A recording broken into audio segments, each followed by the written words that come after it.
Hello everybody, welcome back to our YouTube channel the creative minds academy.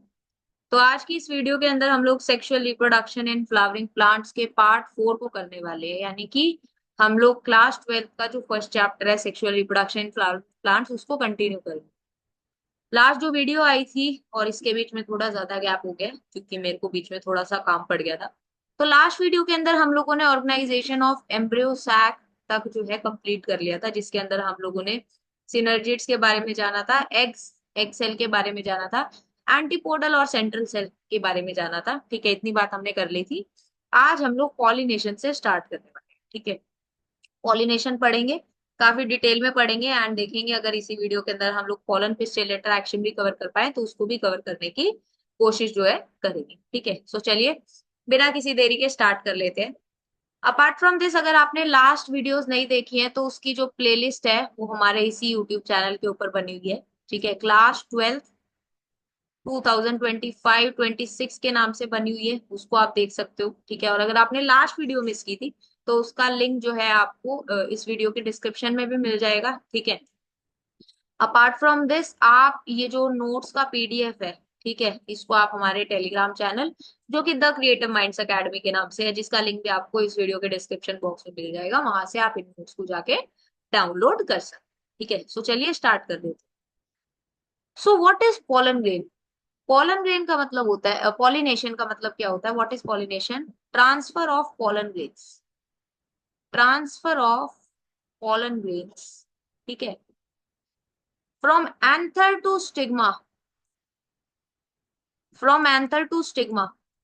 अब वो same plant के flower पे भी हो सकता है, ठीक है, डिफरेंट प्लांट के ऊपर भी हो सकता है सेम टाइप के, ठीक है, और कई बार जो है डिफरेंट टाइप के प्लांट्स के ऊपर भी हो सकता है। वो सारी बातें अभी हम लोग करेंगे टाइप्स ऑफ पॉलिनेशन के अंदर। ठीक है, सारी बातें अभी हम लोग करेंगे।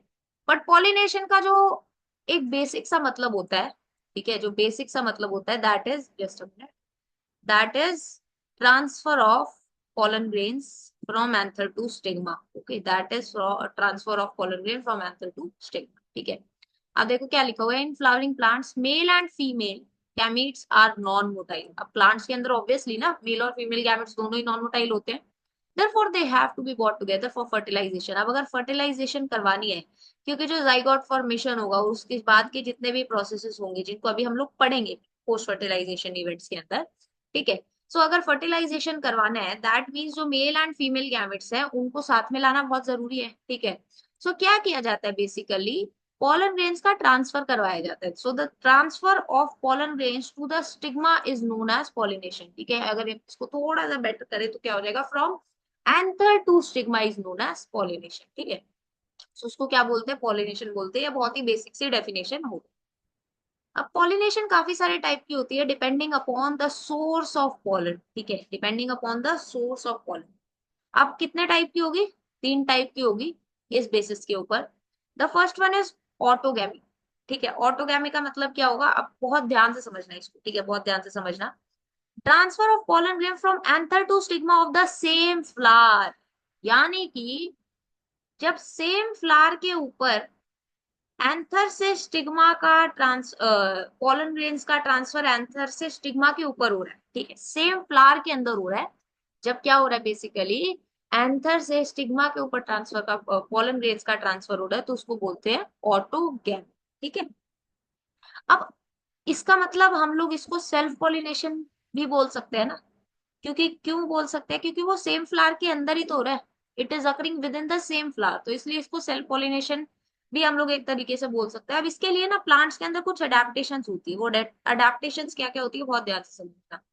The first adaptation is bisexuality. Bisexuality का मतलब क्या होता है, जब दोनों एसेंशियल वर्ल्स, यानी कि ठीक है, जब जो है बेसिकली दोनों एसेंशियल वर्ड्स जो होते हैं, यानी कि एंड्रीशियम और गाइनीशियम दोनों सेम फ्लावर के ऊपर प्रेजेंट है। एसेंशियल और नॉन एसेंशियल वर्ड्स हमने सबसे फर्स्ट वीडियो के अंदर पढ़ा था, जिसमें नॉन एसेंशियल में हमने कैलिक्स और कोरोला की बात की थी और एसेंशियल में हमने एंड्रीशियम और गाइनीशियम की बात की। ठीक है, सो जब दोनों एसेंशियल वर्ड सेम फ्लावर के अंदर प्रेजेंट होते हैं तो इस कंडीशन को बाइसेक्सुअलिटी बोला जाता है। ठीक है, डेफिनेशंस आपको याद रखनी है। ठीक है, यानी कि जो फ्लावर है वो क्या होगा, बाइसेक्सुअल होगा। होमोगेमी, अब होमोगेमी का मतलब क्या होता है, बहुत ध्यान से समझना। When androecium and gynoecium both mature at the same time, ठीक है, यानी कि जब एंड्रीशियम और गाइनीशियम दोनों का मैच्योरेशन टाइम जो होता है वो सेम होता है। मैच्योरेशन टाइम सेम होने का क्या मतलब है, यानी कि पॉलन ग्रेन्स के रिलीज होने का और स्टिग्मा के मेच्योर होने का जो टाइम है वो सेम होना चाहिए, ताकि स्टिग्मा जो है वो रिसेप्टिव हो उस पर्टिकुलर टाइम पे जब पॉलन ग्रेन रिलीज होगा, ठीक है, और वो क्या कर सके, पॉलन ग्रेन्स को अपने सरफेस के ऊपर क्या कर सके, रिसीव कर सके, ठीक है। तो स्टिग्मा रिसेप्टिव उस टाइम पे बेसिकली होना चाहिए, ठीक है। So that is basically homogamy. Homogamy क्या होगा, जब एंड्रीशियम और गाइनीशियम दोनों सेम टाइम के ऊपर मैच्योर होते हैं, ठीक है। अब इसका क्या मतलब है, इसका मतलब ये है कि पॉलन ग्रेन्स के रिलीज होने का टाइम और स्टिग्मा के मैच्योर होने का टाइम के अंदर क्या होगी, एक सिंक्रोनी होगी, ठीक है, सिंक्रोनाइज होगी, यानी कि वो सिंक्रोनाइज होंगे, ठीक है। आई होप यहाँ तक आपको समझ में आया। नाउ व्हाट इज क्लिस्टोगैमी, अब क्लिस्टोगैमी का मतलब क्या होता है, वो कंडीशन जहाँ पे जो फ्लावर्स है वो ओपन ही नहीं होते, ठीक है। सो अगर आपसे पूछा जाए क्लिस्टोगैमस फ्लावर्स, जो कि अक्सर पूछा भी जाता है, so clistogamous flowers are those flowers which does not open. Okay, clistogamous flowers are those flowers which does not open, ठीक है। और ये किसके अंदर मिलेंगे बेसिकली, ठीक है, या इनके अंदर कौन से टाइप का पॉलिनेशन होता है, इनके अंदर ऑटोगैमी देखने को मिलती है। देखो अगर फ्लावर ओपन ही नहीं होगा, ठीक है, अगर फ्लावर ओपन ही नहीं होगा तो बाहर से तो पॉलन ग्रेन्स आ ही नहीं सकते। अगर बाहर से पॉलन ग्रेन्स नहीं आएंगे दैट मीन्स वहां पे सेल्फ पॉलिनेशन ही इंश्योर हो रहा है, ठीक है। सो बेसिकली ये तीन अडेप्टेशंस तो आपको अभी तक हम लोगों ने देख लिया कि देखने को मिली गई, ठीक है। Okay, in such flowers the anther and stigma like close to each other. अब ऐसे फ्लावर्स के अंदर यानी कि हिस्टोगैमस फ्लावर्स के अंदर क्या होगा, जो एंथर और स्टिग्मा होते हैं वो क्या करते हैं, काफी क्लोज लाई करते हैं एक दूसरे के। सो जब एंथर डिहाइज होता है, ठीक है, जब एंथर डिहाइज होता है तो पॉलन ग्रेन्स क्या करते हैं, स्टिग्मा के कांटेक्ट में आते हैं और वहां पर जो है पॉलिनेशन का जो प्रोसेस है वो बेसिकली हो जाता है, ठीक है। आई होप यहाँ तक आपको समझ में आया। Now some plants like viola और कॉमन पैंसी भी जिसको बोला जाता है, अब एग्जांपल्स इनके याद रखना, ठीक है। Oxalis and Commelina, they produce both type of flowers, ठीक है, open flowers and closed flowers. अब ओपन फ्लावर्स का मतलब क्या होता है, ओपन फ्लावर्स का मतलब होता है चैशमोगैमस फ्लावर्स, ठीक है, और क्लोज्ड फ्लावर्स का मतलब क्या होता है, क्लिस्टोगैमस फ्लावर्स, ठीक है। यानी कि ये जो प्लांट्स होंगे वॉयला, ऑक्सैलिस और कॉमिलिना, इनके अंदर चैशमोगैमस फ्लावर्स और क्लिस्टोगैमस फ्लावर्स यानी कि ओपन टाइप ऑफ फ्लावर्स और क्लोज टाइप ऑफ फ्लावर्स, दोनों टाइप के flowers in particular plant species के अंदर आपको देखने को मिलते हैं, ठीक है। अब क्लिस्टोगेमी के एडवांटेजेस क्या क्या होते हैं, it ensure seed formation even in the absence of any pollinating agent. अब देखो क्या होता है, अभी हम लोग ना आगे पढ़ेंगे, पॉलिनेशन के कुछ एजेंट्स होते हैं, यानी कि एजेंट्स भी बायोटिक भी होते हैं, ठीक है, और एबायोटिक एजेंट्स भी होते हैं, ठीक है। तो वो सारी बातें अभी हम लोग करेंगे। तो कई बार क्या होता है, प्लांट्स के अंदर क्या होगा, बेसिकली एजेंट्स की रिक्वायरमेंट होती है, ठीक है। अभी ऑर्गेनिज्म में हमको नहीं रिक्वायरमेंट है, वो समझ में आ रहा है, बट काफी टाइप ऑफ पॉलिनेशन के अंदर हमको एजेंट्स की रिक्वायरमेंट होती है। बट इस केस के अंदर जब क्लिस्टोगैमी है तो वहां पर तो सीड फॉर्मेशन तब भी हो रहा है ना जब कोई पॉलिनेटिंग एजेंट है ही नहीं, क्यों, क्योंकि वो फ्लावर्स तो ओपन हो ही नहीं रहे हैं। और एंथर जो है वो स्टिग्मा के इतने पास है कि जैसे ही पॉलन ग्रेन डिहाइस होगा तो वो स्टिग्मा क्या कर सकता है, उनको रिसीव कर सकता है पॉलिनेशन करवाने के लिए, ठीक है। तो वहां पर पॉलिनेटिंग एजेंट की तो जरूरत पड़ ही नहीं रही है, ठीक है। It is cheaper for the plant as there is no costly nectar or fragrance which the plant has to produce for pollination. अब क्या होता है बेसिकली, पॉलिनेशन के लिए भी ना कुछ रिवॉर्ड्स होते हैं, यानी पॉलिनेटिंग जो एजेंट्स होते हैं, स्पेशली अगर बायोटिक एजेंट्स की बात की जाए तो वो बेसिकली कुछ रिवॉर्ड्स जो है वो प्लांट से क्या करते हैं, लेते हैं, ठीक है। सारी बातें अभी हम लोग आगे करेंगे। तो इस केस में तो वो जो क्लिस्टोगैमी का प्रोसेस है वो काफी चीपर है पॉलिनेशन के लिए, क्यों, क्योंकि वहां पर बेसिकली उनको कोई कॉस्टली नेक्टर या फ्रेग्रेंस की टाइप की कोई कॉस्ट जो है उनको पे नहीं करनी पड़ रही है पॉलिनेशन के प्रोसेस के लिए, ठीक है। अब इसमें डिसएडवांटेज क्या होगा, जो ऑस्प्रिंग प्रोड्यूस होंगे ना they have limited genetic diversity. अब ये पॉइंट जो है, this point is very very important. क्यों इंपॉर्टेंट है, क्योंकि देखो क्या होगा, अब इस केस के अंदर बाहर से कोई भी डिफरेंट टाइप का पोलन ग्रेन आ ही नहीं रहा है। अब कोई डिफरेंट टाइप का पोलन ग्रेन अगर आ ही नहीं रहा है तो वहां पर वेरिएशन तो कोई देखने को मिलेगा ही नहीं, ठीक है। अब जब वेरिएशन नहीं होगा काफी लंबे टाइम तक तो वहां पर कोई जेनेटिक डाइवर्सिटी है ही नहीं, ठीक है। अब जेनेटिक डाइवर्सिटी ना होना भी अपने आप में क्या हो जाता है, काफी बुरी चीज जो है हो जाती है, ठीक है। अगर जेनेटिक डाइवर्सिटी आई ना, तो वो एक पॉइंट ऑफ टाइम तक ठीक है, बट एक पॉइंट ऑफ टाइम के बाद में भी नीड डाइवर्सिटी, ठीक है। ऑर्गेनिजम्स के अंदर डाइवर्सिटी होना बहुत जरूरी है उनके प्रॉपर सर्वाइवल के लिए, ठीक है, और इवोल्यूशन के प्रोसेसेस के लिए, ठीक है। तो वो यहाँ पर देखने को नहीं मिलेगी। सो ये जो है बेसिकली क्लिस्टोगैमी का काफी बड़ा एक डिसएडवांटेज होता है, ठीक है। आई होप यहाँ तक आपको समझ में आया। चौथा जो बेसिकली अडेप्टेशन होता है दैट इज बड पॉलिनेशन, ठीक है। बड पॉलिनेशन का मतलब क्या है, when self pollination occurs in the bud stage before the opening of flowers, यानी कि जब सेल्फ पॉलिनेशन जो है, सेल्फ पॉलिनेशन बड स्टेज के अंदर हो जाता है, यानी फ्लावर्स ओपन हो ना उससे पहले ही वहां पर क्या हो जाता है, फ्लावर्स ओपन हो उससे पहले, यानी कि बड स्टेज के अंदर ही क्या हो जाता है, सेल्फ पॉलिनेशन हो जाता है, ठीक है। यानी फ्लावर के अंदर एंथर से स्टिग्मा के ऊपर पॉलन ग्रेन्स का ट्रांसफर हो जाता है, ठीक है। अब ये किस में होता है, ये होता है पी और राइस प्लांट के, ठीक है, ये होता है पी और राइस प्लांट के अंदर, ठीक है। सो बेसिकली ऑटोगैमी के अंदर आपको कितने टाइप के अडाप्टेशंस देखने को मिले, 4 टाइप के। बर्ड पॉलिनेशन देखने को मिला, बाइसेक्सुअलिटी, होमोगैमी और क्लिस्टोगैमी देखने को मिला, ठीक है। अब उसके बाद में हमने क्लिस्टोगैमस फ्लावर्स और चैस्मोगैमस फ्लावर्स के बारे में बात कर ली। कुछ फ्लावर्स, कुछ प्लांट्स ऐसे होते हैं जिनके अंदर क्लिस्टोगैमस और चैस्मोगैमस फ्लावर्स दोनों प्रेजेंट होते हैं, और क्लिस्टोगैमस के क्या एडवांटेजेस होते हैं, क्या डिसएडवांटेजेस होते हैं, उनकी बात हमने करी। आई होप यहाँ तक आप लोगों को समझ में आया। Now we are moving towards the next type of pollination which is geitonogamy, which is geitonogamy. अब गाइटोनोगैमी क्या होता है, इसको बहुत ध्यान से समझना बच्चे ना, गाइटोनोगैमी और जीनोगैमी में अक्सर कंफ्यूज हो जाते हैं।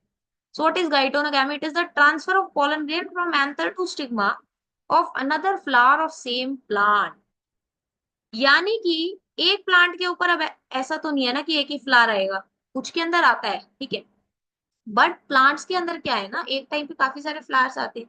सो जब सेम प्लांट के डिफरेंट फ्लावर से क्या हो रहा है, अंतर से स्टिग्मा के ऊपर पॉलन ग्रेन्स का ट्रांसफर हो रहा है, उस केस में हम लोग उसको गाइटोनोगैमी बोलते हैं, ठीक है। जब क्या हो रहा है, बेसिकली अंतर से स्टिग्मा के ऊपर पॉलन ग्रेन्स का ट्रांसफर हो रहा है अनदर फ्लावर से सेम प्लांट के ऊपर ही, ठीक है। तो उस केस में हम लोग उसको गाइटोनोगैमी बोलते हैं, ठीक है। अब इस केस में क्या होता है, this transfer involves an agent of pollination, hence functionally it is cross pollination. जो फर्स्ट केस था ऑटोगैमी का, जो फर्स्ट केस ऑटोगैमी का था, इसको हमने सेल्फ पॉलिनेशन बोला था ना, सेल्फ पॉलिनेशन। अब यहाँ पर क्या होता है, बेसिकली एक एजेंट ऑफ पॉलिनेशन रिक्वायर होता है, ठीक है। It involves an agent of pollination, तो फंक्शनली तो ये क्या हो गया, क्रॉस पॉलिनेशन हो गया। बट जेनेटिकली ये क्या है, सेल्फ पॉलिनेशन से मिलता जुलता है। क्यों, क्योंकि जो पॉलन ग्रेन्स आ रहे हैं वो आ तो सेम प्लांट के रहे हैं ना। क्या डिफरेंट प्लांट के पॉलन ग्रेन्स यहाँ पे आ रहे हैं, डिफरेंट प्लांट के पॉलन ग्रेन्स नहीं आ रहे, सेम प्लांट से डिफरेंट फ्लावर्स के पॉलन ग्रेन्स आ रहे हैं, ठीक है। So genetically it is similar to autogamy, but if we talk about functionally, so functionally it is similar to cross pollination. क्यों, क्योंकि वहां पर पॉलिनेटिंग एजेंट्स का रिक्वायरमेंट, ठीक है। Next is xenogamy. अब ये जो होता है ये कंप्लीटली क्या होता है, क्रॉस पॉलिनेशन होता है, with transfer of pollen grain from anther to stigma of another flower of different plant of same species। यानी कि सेम स्पीशीज के अंदर, सेम स्पीशीज के, सेम स्पीशीज के डिफरेंट प्लांट से, ठीक है ना, सेम स्पीशीज के डिफरेंट प्लांट से जब एंथर से स्टिग्मा के ऊपर पॉलन ग्रेन्स का ट्रांसफर हुआ, सो उस केस में हम लोग उसको जीनोगैमी बोलते हैं, उस केस में हम लोग उसको जीनोगैमी बोलते हैं। And this is the only type of pollination, the only type of pollination which brings genetically different type of pollen grains to the stigma। यानी कि ये सिर्फ वो पॉलिनेशन है जहां पर बेसिकली क्या होगा, different type of pollen grains जो है वो स्टिग्मा के ऊपर आएंगे, ना ऑटोगैमी में आ रहे थे और ना गाइटोनोगैमी में आ रहे थे। So this point is very very, this point is very very important. I hope यहाँ तक आप लोगों को समझ में आया। तो इसी के साथ हम लोगों ने टाइप्स ऑफ पॉलिनेशन की बात कर ली, depending upon the source of pollen. अब देखो यहाँ पर आपको क्या दिखाया हुआ है, एग्जाम्पल दिखाया हुआ है, this is self pollinated flower, ठीक है। This one is cross pollinated flowers and these are cleistogamous flowers, ठीक है। यहाँ पर क्लिस्टोगैमस, अब देखो क्लिस्टोगैमस का मतलब क्या है, ये बेसिकली क्लोज्ड होंगे, है ना, ये क्या होंगे, क्लोज्ड होंगे। और चैस्मोगैमस फ्लावर्स क्या होंगे, ओपन होंगे। यहाँ पर आपको ओपन दिख भी रहे हैं, ठीक है। तो इसमें क्लिस्टोगैमस और चैस्मोगैमस दोनों टाइप के फ्लावर्स आपको यहाँ पर दिखाए हुए, ठीक है। आई होप यहाँ तक आप लोगों को समझ में आया। Now we are going to talk about the agents of pollination. जब हम लोग बात करने वाले हैं, हम लोग बात करने वाले हैं एजेंट्स ऑफ पॉलिनेशन की, यानी पॉलिनेशन के लिए कुछ पर्टिकुलर एजेंट्स रिक्वायर होते हैं जिनकी हेल्प से क्या हो जाता है, पॉलिनेशन का जो प्रोसेस है उसको फैसिलिटेट करवाया जाता है। ठीक है, ये जो एजेंट्स होते हैं, दे helps in facilitating facilitating pollen transfer. Okay, यानी कि पॉलिनेशन के अंदर क्या करते हैं ये लोग, हेल्प करते हैं। अब एजेंट्स जो है वो दो टाइप के हो सकते हैं, एबायोटिक भी हो सकते हैं, बायोटिक भी हो सकते हैं। अब एबायोटिक का मतलब क्या है, बेसिकली एबायोटिक के अंदर मेनली जो होते हैं, दो वो होते हैं, विंड और वाटर। ठीक है, अब बायोटिक के अंदर क्या होते हैं, एनिमल्स होते हैं। ठीक है, अब बायोटिक एबायोटिक आपको क्लियर है। ठीक है, एबायोटिक जो है, these are use only by a small proportion of plants. But जो बायोटिक एजेंट्स होते हैं, these are used by majority of plants, यानी जो मेजॉरिटी ऑफ प्लांट्स होते हैं वो बायोटिक एजेंट्स को यूज करते हैं पॉलिनेशन के प्रोसेस को करवाने के लिए। ठीक है, सो ये आपको बात याद रखनी है। अब सबसे पहले हम लोग जो बात करेंगे, हम लोग बात करेंगे एबायोटिक एजेंट्स। सबसे पहले हम लोग बात करेंगे एबायोटिक एजेंट्स। अब एजेंट्स के अंदर सबसे पहले, एबायोटिक एजेंट्स के अंदर हम लोगों ने अभी बात की कि विंड और वाटर से होगा। ठीक है, सो जब विंड से होगा, ठीक है, पॉलिनेशन बाय विंड जो है, इसी को क्या बोला जाता है, एनिमोफिली बोला जाता है।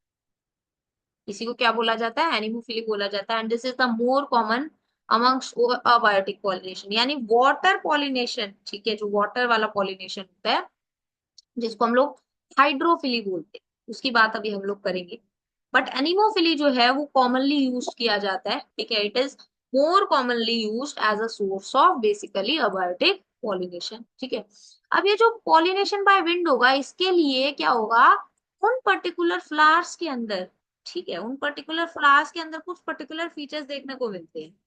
तो वो कैरेक्टरिस्टिक्स क्या क्या होते हैं, पहली बात तो अगर विंड के थ्रू पॉलिनेशन होना है, दैट मीन्स जो पॉलन ग्रेन होने चाहिए वो लाइट होने चाहिए, बहुत ज्यादा भारी नहीं होने चाहिए। अगर हैवी पॉलन ग्रेन्स होंगे तो क्या वो हवा की हेल्प से उड़ पाएंगे, नहीं उड़ पाएंगे ना। तो वहां पर जो पॉलन ग्रेन्स होने चाहिए वो लाइट होने चाहिए और नॉन स्टिकी होने चाहिए। ठीक है, क्यों, क्योंकि अगर स्टिक कर जाएंगे तो वो फिर मूव करने बहुत मुश्किल हो जाएंगे। ठीक है, they should be light and non sticky. जो फ्लावर्स है उनके वेल एक्सपोज स्टेमन्स होने चाहिए। अगर फ्लावर्स के वेल एक्सपोज स्टेमन्स होंगे तभी तो वहां से क्या हो पाएगा, पॉलन्स रिलीज हो पाएंगे ना। दूसरी बात, फ्लावर्स जो है they have large feathery stigma to easily trap the airborne pollen grains. जो फ्लावर्स होते हैं उनके फेदरी स्टिग्मा होते हैं। ठीक है, जो स्टिग्मा है वो बेसिकली थोड़ा सा फेदरी होते हैं, ताकि वो क्या कर सके, इजिली एयरबॉर्न पॉलन ग्रेन्स को क्या कर सके, क्या कर सके, कैच कर सके या ट्रैप कर सके। नेक्ट्रीज क्या होती है इस केस में, एब्सेंट होती है। ठीक है, नेक्ट्रीज जो है वो एब्सेंट होंगी। ठीक है, क्योंकि विंड पॉलिनेशन के केस में नेक्ट्रीज का कोई जरूरत ही नहीं है। Presence of single ovule in each ovary, यानी कि एक ओवरी के अंदर सिंगल ओव्यूल प्रेजेंट होगा। Flowers are packed into inflorescence. ठीक है, अब इनफ्लोरेसेंस क्या होता है वो आप लोग 11th में ऑलरेडी पढ़ चुके हैं। अब एग्जांपल में basically it is quite common grasses. ठीक है, और मेजर एग्जांपल जो है maize, wheat, sugar cane and back. Okay, I hope यहाँ तक आपको समझ में आया। ये पूछा जाता है तो इसको बहुत ध्यान से समझना और इसको याद रखना है आप। ठीक है, इसको आपने याद रखना है। अब ये जो है आपको एक एग्जांपल दिखाया हुआ है। ठीक है, अब यहाँ आपको क्या देखने को मिल रहा है, आपको कॉम्पैक्ट इन्फ्लोरेसेंस दिखाई हुई है और साथ में वेल एक्सपोज्ड स्टेमन्स दिखाए हुए हैं। ठीक है, और यहाँ पर आपको थोड़ा सा देखो फेदरी भी आपको थोड़ा सा देखने को मिल रहा है। ठीक है, तो this is an example of wind pollinated plant. Okay, I hope यहाँ तक आपको समझ में आया। नाउ नेक्स्ट जो हम लोग बात करने वाले हैं, हम लोग बात करने वाले हैं हाइड्रोफिली की। अब हाइड्रोफिली का मतलब क्या होगा, हाइड्रोफिली का मतलब होगा pollination by water, but it is rare in flowering plants. ठीक है, ये क्या है, बेसिकली बहुत कम फ्लावरिंग प्लांट्स के अंदर देखने को मिलती है। It is limited to 30 genera and उनमें भी मोस्टली मोनोकॉट्स होते हैं। ठीक है, अब एग्जाम्पल्स जो है, एग्जाम्पल्स आपको याद रखने हैं। Fresh water plants like Vallisneria, hydrilla. ठीक है, और मेराइन वाटर प्लांट के अंदर जोस्टेरा जो है इसका एग्जाम्पल होता है। एग्जाम्पल जो है ना आपके लिए बहुत इंपॉर्टेंट। ठीक है, डेफिनेशन तो आप याद रख ही लोगे, कैरेक्टरिस्टिक्स भी आप लोग जो है नाम से ही थोड़ा सा आप लोग उससे आइडिया लगा लेते हो, बट एग्जाम्पल जो है ना बच्चे अक्सर भूल जाते हैं। ठीक है, और देखो नीट के अंदर है, सीयूईटी के अंदर है। ठीक है, आइसर आपका जो एग्जाम लेता है उसके लिए, या फिर अगर हम लोग बात करें आपका एनडीआरआई के जो एग्जाम्स होते हैं उनके लिए, या फिर सीबीएसई के लिए तो है ही है, ठीक है। तो एग्जाम्पल जो है वो बहुत इंपॉर्टेंट है। सीबीएसई के लिए ऑब्वियसली आपकी डेफिनेशन जो है, अब डेफिनेशन आप लोग वैसे तो याद रख ही सकते हो, अपार्ट फ्रॉम दिस इसके जो कैरेक्टरिस्टिक्स हैं वो बहुत इंपॉर्टेंट हो जाते हैं, ठीक है। कैरेक्टरिस्टिक्स जो है वो बहुत इंपॉर्टेंट हो जाते हैं, उसी के साथ में एग्जाम्पल और डायग्राम भी बहुत इंपॉर्टेंट हो जाते हैं, ठीक है। आप कई बार नीट के अंदर भी ऐसे डायग्राम आपको दे देंगे, पूछ लेंगे कि विच टाइप ऑफ पॉलिनेशन है इट इज, है ना, या ये डायग्राम क्या शो कर रहा है, सो वो आपको ना याद रखना है, ठीक है। अब इसके कैरेक्टरिस्टिक फीचर्स क्या होंगे, इसके कैरेक्टरिस्टिक फीचर्स जो होंगे क्या होंगे, लाइट अनवेटेबल पॉलन ग्रेन्स। पहली बात तो पॉलन ग्रेन्स लाइट तो होना ही चाहिए, तभी तो वो वाटर के थ्रू क्या हो पाएंगे, फ्लो हो पाएंगे ना। अनवेटेबल होने चाहिए, अनवेटेबल का मतलब क्या है, बेसिकली उनके ऊपर पानी ना ठहरे, यानी कि वो क्या होने चाहिए, हाइड्रोफोबिक होने चाहिए, ठीक है। Generally surrounded by mucilaginous covering, इसीलिए क्या होता है इनके ऊपर एक म्यूसिलेज की कवरिंग होती है, ठीक है, ताकि वो क्या हो सके, बेसिकली वेट होने से प्रोटेक्टेड रहे।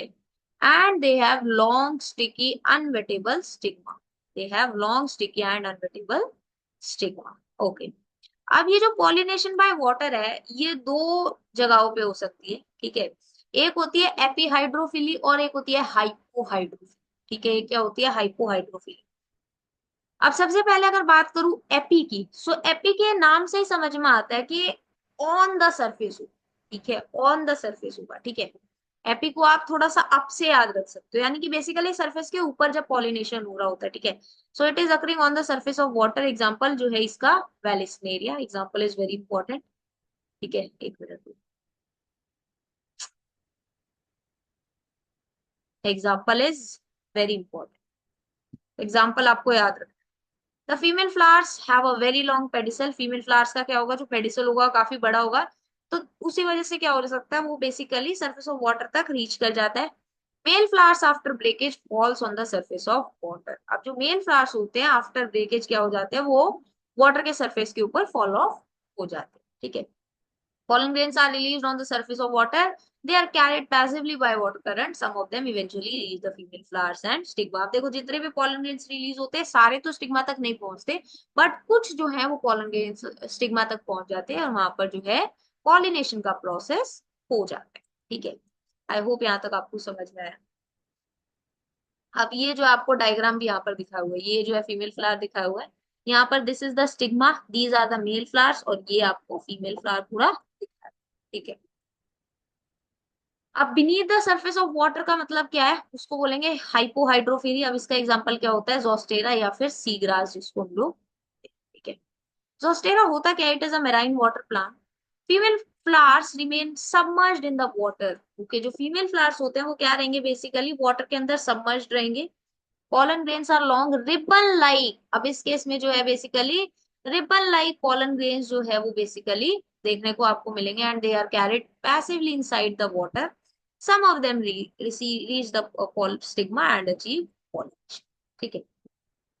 In majority of aquatic plants, the flowers emerge above the level of water and are pollinated by insects or wind, ठीक है। अब मेजोरिटी ऑफ एक्वाटिक प्लांट्स में क्या होता है, जो फ्लावर्स होते हैं वो वाटर लेवल के ऊपर ही आ जाते हैं, ठीक है, और वहां पर क्या हो जाता है, इंसेक्ट्स और विंड के थ्रू क्या करवाया जाता है, वहां पर पॉलिनेशन करवाया जाता है, ठीक है। विंड के थ्रू होगा यानी कि उसको एनिमोफिली बोलेंगे, ठीक है।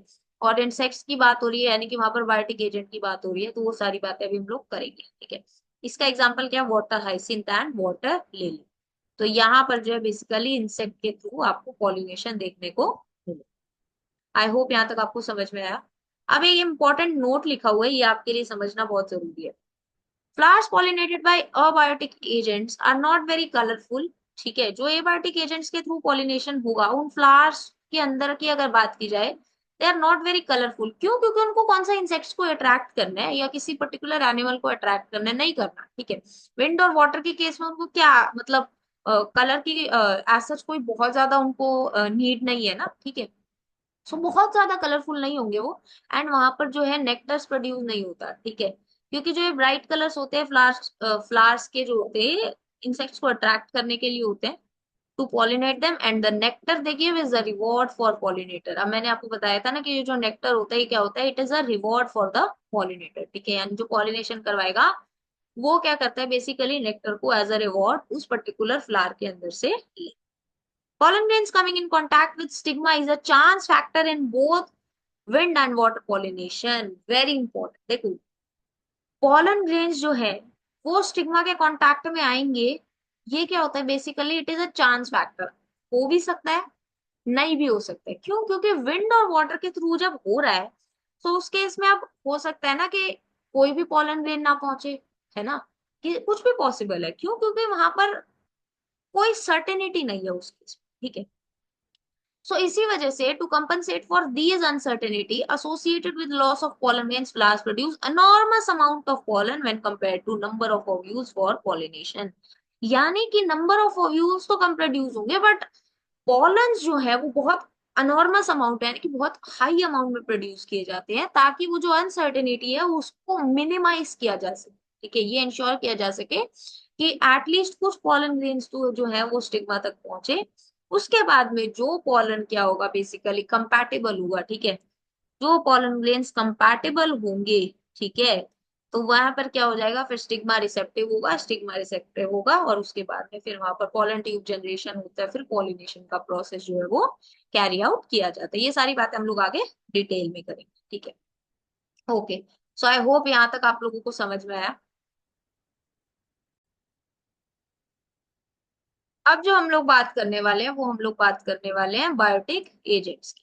क्या बायोटिक एजेंट्स की अभी हम लोग बात करने वाले हैं। अभी हम लोगों ने कुछ देर पहले पढ़ा था कि जो अबायोटिक एजेंट्स के थ्रू पॉलिनेशन है वो काफी कम होती है और उसमें भी मैक्सिमम केसेस में विंड पॉलिनेशन ज्यादा कैरी की जाती है। और जो वाटर पॉलिनेशन है वो ओनली 30 जेनरा के अंदर जो है बेसिकली लिमिटेड है। ठीक है, आपको 30 जेनरा क्या है वो लिमिटेड है। सो अभी हम लोग बायोटिक एजेंट्स को काफी डिटेल में कवर करें, ठीक है। Majority of flowering plants use a range of animals such as pollinating agents। ठीक है, जिनके एग्जांपल्स क्या होते हैं बेसिकली कॉमन पॉलिनेटिंग एजेंट्स क्या होते हैं? Bees, butterflies, flies, beetles, wasps, ants, moths, birds के अंदर सनबर्ड्स एंड हमिंग बर्ड्स और बैट्स। ठीक है, सो ये क्या होते हैं basically these are the common pollinating agents, ठीक है। Larger animals like some primates जैसे कि लेम्यूर, ठीक है, जिनको लेम्यूर बोलेंगे, आर्बोरियल जो बेसिकली ट्री ड्वेलिंग हो गए, रोडेंट्स या फिर जो रेप्टाइल जिनके अंदर गीको लिजर्ड और गार्डन लिजर्ड होती है, ये भी क्या है बेसिकली कुछ स्पीशीज के अंदर, कुछ प्लांट स्पीशीज के अंदर एज अ पॉलिनेटर काम करती है। ठीक है, एग्जाम्पल क्या है? Lemur in Ravenala plant and lizard in flax. Okay, see examples आपको याद रखने हैं। देखो इस चैप्टर के अंदर ना एग्जाम्पल्स का बहुत बड़ा रोल है, ठीक है। सो एग्जाम्पल्स आपको बहुत अच्छे से याद रखना। अब हम लोग बात करने वाले हैं पॉलिनेशन बाय इंसेक्ट्स। ठीक है, पॉलिनेशन बाय इंसेक्ट्स की अब हम लोग बात यहाँ पर करने वाले हैं। ठीक है, इसी को क्या बोला जाता है? इसी को बोला जाता है एंटोमोफिली। इसी को क्या बोला जाता है? इसी को कलर चेंज कर लेते हैं, इसी को बोला जाता है एंटोमोफिली। ओके, यस, चलो। These are the most common biotic agents of pollination. These are the most common insects which act as pollinating agents. Other insect pollinators are butterflies, flies, beetles, wasps, ants and moths। ठीक है, अब जो flowers insect से pollinated होंगे उनके अंदर कुछ particular characteristics देखने को मिलेगी, जैसे विंड और वाटर पॉलिनेटेड प्लांट्स के अंदर देखने को मिल रही। अब क्या क्या कैरेक्टरिस्टिक्स होंगी? They are large size, flowers जो होंगे वो लार्ज साइज होंगे, तभी तो जो इंसेक्ट्स हैं वो उनको देख पाएंगी ना, तभी तो उन तक जा पाएंगी। स्मॉल साइज फ्लावर्स जो होंगे, अगर स्मॉल साइज फ्लावर्स होंगे तो they are clustered into inflorescence. Colourful flowers होंगे और फ्रेग्रेंट फ्लावर्स होंगे, उनकी एक काफी अच्छी कैरेक्टरिस्टिक स्मेल होगी। और कलरफुल फ्लावर्स होंगे तभी इंसेक्ट्स क्या होंगी? अट्रैक्ट होंगी और यहाँ पर नेक्टरीज प्रेजेंट होंगी। क्यों? क्योंकि जो इंसेक्ट्स हैं वो नेक्टर को as a reward basically flower से क्या करेंगी? ऑब्टेन करेंगे, ठीक है।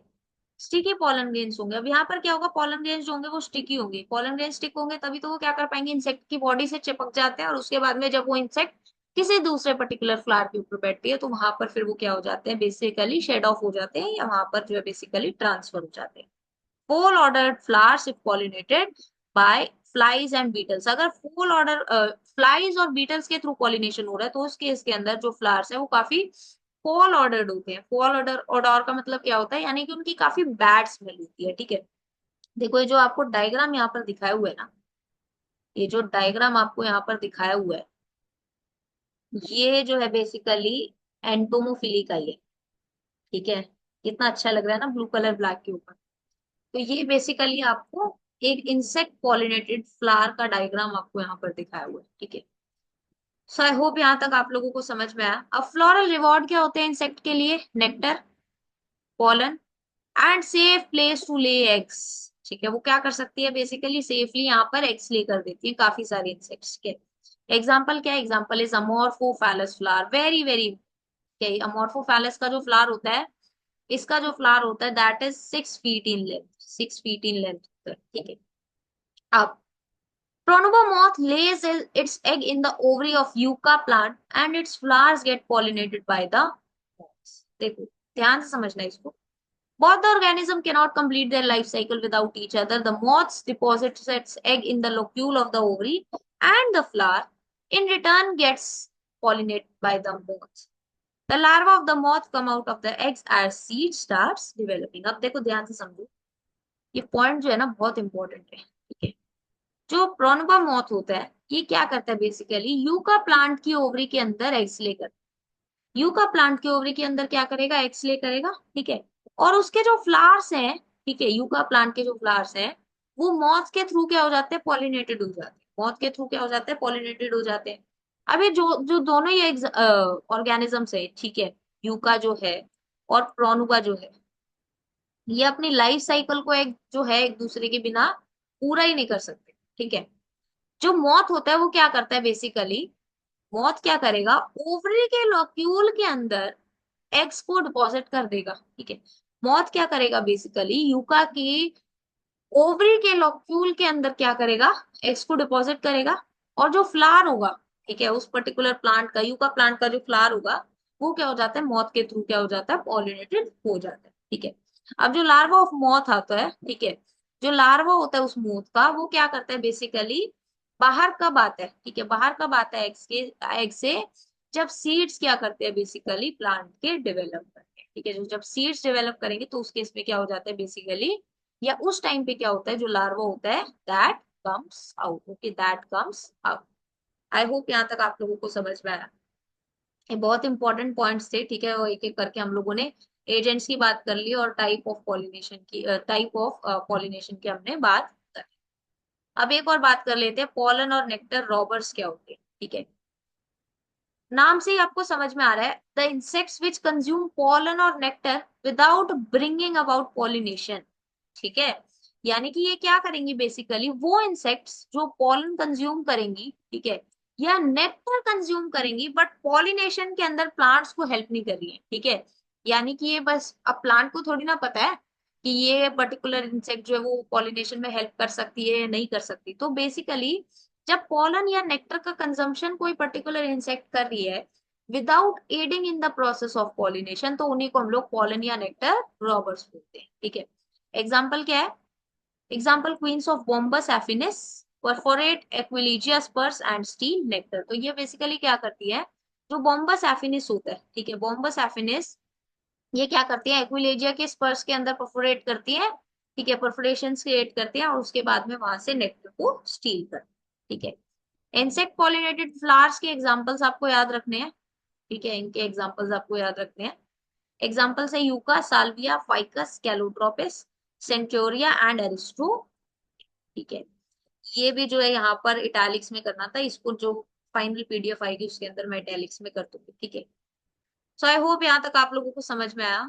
Next we are going to talk about outbreeding devices. ठीक है, आउट ब्रीडिंग की बात हम लोग करने वाले हैं। ठीक है, आउट ब्रीडिंग डिवाइसेस तक हम लोग आज की इस वीडियो के अंदर कवर करेंगे। ठीक है, चलो, डिवाइसेस और plants which discourage self pollination and encourage cross pollination are known as outbreeding devices। नाम से ही आपको क्लियर हो रहा है, बेसिकली वो फीचर्स एक प्लांट्स के, ठीक है, या वो पर्टिकुलर एड्स जो प्लांट के अंदर हेल्प करते हैं कि वहां पर सेल्फ पॉलिनेशन ना हो और क्रॉस पॉलिनेशन जो है वो फैसिलिटेट की जाए या क्रॉस पॉलिनेशन प्रमोट की जाए, इन्हीं को क्या बोला जाता है, उन्हीं को बोला जाता है आउटब्रीडिंग डिवाइसेस।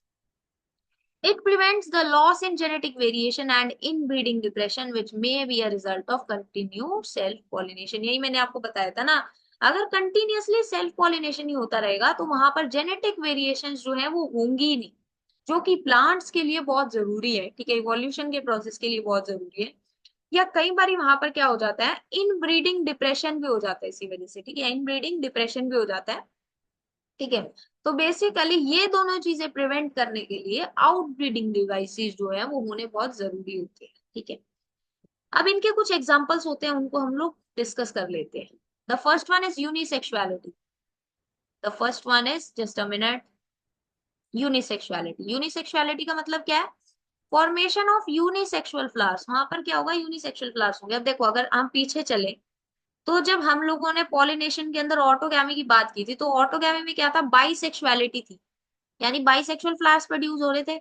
अब अगर वहां पर आउटब्रीडिंग डिवाइसेस की बात हो रही है, वहां पर सेल्फ पॉलिनेशन प्रिवेंट करनी है, तो वहां पर जो है फ्लावर्स जो होंगे वो यूनिसेक्सुअल होंगे, यानी कि वहां पर either of the essential word present होगा एक पर्टिकुलर फ्लावर के अंदर, या तो एंड्रीशियम प्रेजेंट होगा या गाइनीशियम प्रेजेंट होगा, दोनों एक फ्लावर के अंदर प्रेजेंट नहीं हो, ठीक है। अब इस केस में क्या हो सकता है, दो कंडीशन हो सकती है, ठीक है। The first one is monoecious plants. Monoecious plants का क्या मतलब है, जब male and female gametes are produced on the same plant, ठीक है, यानी कि जो मेल एंड फीमेल गैमेट्स हैं वो सेम प्लांट के ऊपर के मेल और फीमेल फ्लावर्स होंगे, ठीक है। अब सेम प्लांट के ऊपर क्या होंगे, दोनों टाइप ऑफ फ्लावर्स प्रोड्यूस होंगे, होंगे, ठीक है, मोनोइशियस के अंदर। दिस प्रिवेंट्स ऑटोगैमी, बट गाइटोनोगैमी वहां पर प्रोड्यूस नहीं होगी। ऑटोगैमी तो क्या हो गई, प्रिवेंट हो गई, क्यों? क्योंकि वहां पर बाइसेक्सुअल फ्लावर्स तो नहीं है।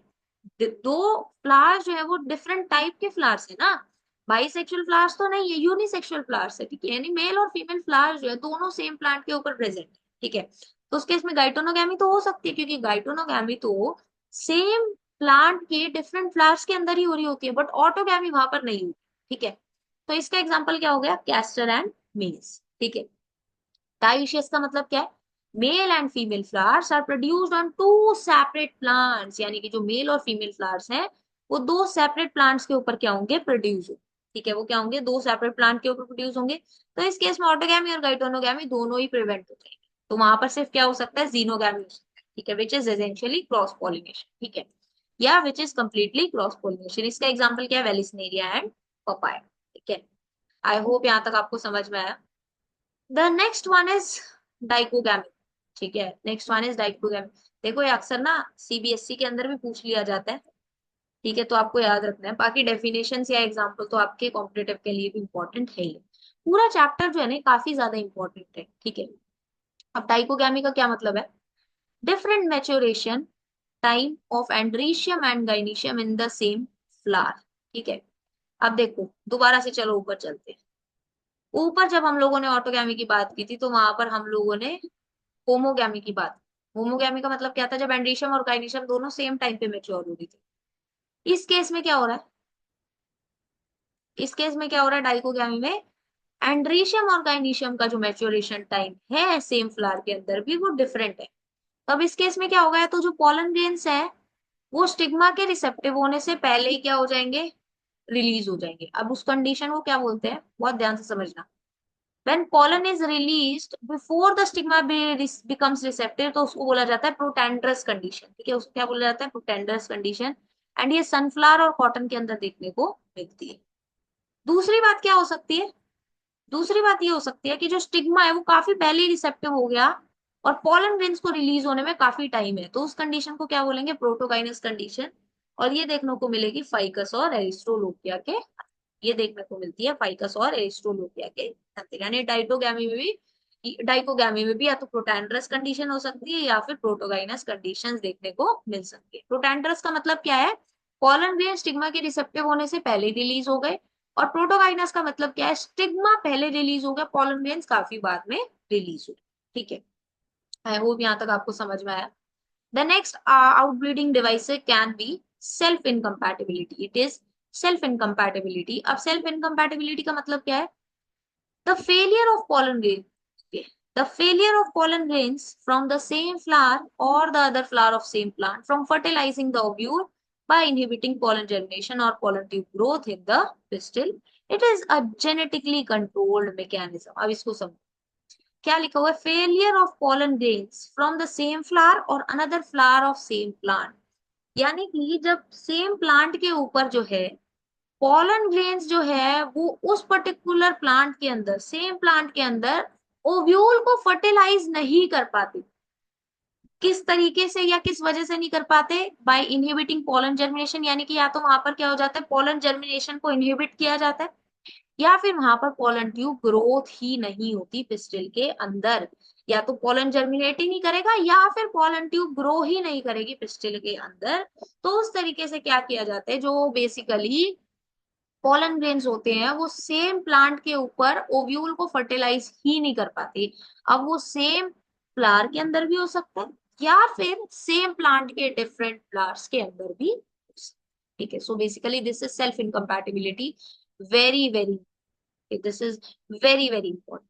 ठीक है, the next is in some species the anther and stigma are placed at different positions so that pollen cannot come in contact with the stigma of the same flower. ठीक है, अब कुछ species के अंदर क्या किया जाता है, कुछ प्लांट स्पीशीज के अंदर जो एंथर और स्टिग्मा होते हैं उनको ना डिफरेंट पोजीशन पे प्लेस होते हैं। ठीक है, फ्लावर्स के अंदर क्या होता है, बेसिकली डिफरेंट पोजीशन पे क्या होते हैं, वो प्लेस होते हैं।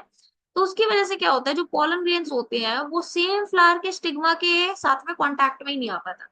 तो जब जो पॉलन ग्रेन्स है वो स्टिग्मा के कॉन्टैक्ट में ही नहीं आएंगे तो वहां पर जो फर्दर प्रोसेस है वो कैरी आउट ही नहीं होगा। ठीक है, और जब फर्दर प्रोसेस कैरी आउट नहीं होगा तो वहां पर जो सेल्फ पॉलिनेशन, जो सेल्फ पॉलिनेशन है वो यहाँ पर इस कंडीशन के अंदर अक्कर ही नहीं करेगी। इस कंडीशन के अंदर जो सेल्फ पॉलिनेशन है it will not occur. Okay, so I hope यहाँ तक आप लोगों को समझ में आया। अभी तक हम लोगों ने जो बात की, ठीक है, अभी तक हम लोगों ने जो बात की वो आउटब्रीडिंग डिवाइसेस और पॉलिनेशन को हम लोगों ने काफी डिटेल में डिस्कस अभी कर लिया। ठीक है, तो जो नेक्स्ट वीडियो आएगी अब, ठीक है, इसको मैं बहुत ज्यादा लंबा नहीं करूंगी। अब जो नेक्स्ट वीडियो आएगी उसके अंदर हम लोग पोलन पिस्टिल इंटरैक्शन से स्टार्ट करेंगे। ठीक है, उस वीडियो के अंदर हम लोग पोलन पिस्टिल इंटरैक्शन से स्टार्ट करेंगे। ठीक है, और उसके बाद में फिर हम लोग जो है बेसिकली पोलन पिस्टिल इंटरैक्शन के बाद में, पोलन पिस्टिल इंटरैक्शन के बाद में हम लोग फिर डबल फर्टिलाइजेशन को पढ़ेंगे एंड कुछ कुछ पोस्ट फर्टिलाइजेशन इवेंट्स के बारे में बेसिक बेसिक बातें डिस्कस करेंगे। ठीक है, फिर उसके बाद में हमारा जो है पोस्ट फर्टिलाइजेशन इवेंट्स को बच जाएगा और उसके बाद में फिर हम लोग को एपोमिक्सिस और पॉलीएम्ब्रियोनी भी डिस्कस करना होगा। ठीक है, सो आई होप यहाँ तक आप लोग को समझ में आया। फिर भी अगर आप लोगों को कोई भी डाउट्स रह जाते हैं then please post your doubts in the comment section. So this was all for this video. ठीक है, आई होप आपको ये वीडियो अच्छी लगी हो, यूजफुल लगी हो एंड आपको मैंने जितना समझाया समझ में आया हो। So please like the video, share it with your friends and अगर आपने अभी तक हमारे यूट्यूब चैनल को नहीं सब्सक्राइब किया है then please do support us by subscribing to our channel. We will meet you with the next interesting topic from the same chapter. Till then, keep learning.